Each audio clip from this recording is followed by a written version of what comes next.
அடிப்படையில் அவர் என்ன பண்றாரு அப்படின்னா, சீமான் எப்படி எல்லா மேடைகள்லையும் டைரக்ட் பண்றாரோ அதே மாதிரி விஜய் வந்து அவருக்கு கொடுக்குற டயலாக்ஸை ஒரு நடிகரா அவர் வந்து மேடையில எல்லாம் நடிச்சுட்டு போயிடுறாரு.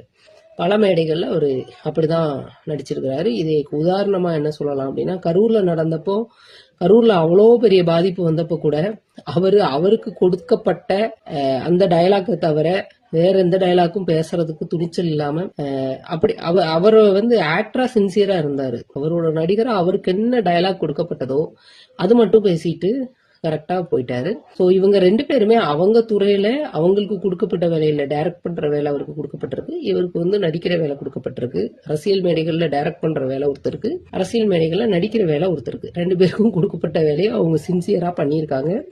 அவங்க துறைகள்ல அவங்க என்ன பண்ணாங்களோ அதை வந்து இங்கேயும் எக்ஸ்க்ளூட் பண்ணியிருக்கிறாங்க. இவங்க இங்க வந்து இந்த நடிப்பையும் டைரக்ஷனையும் எக்ஸ்க்ளூட்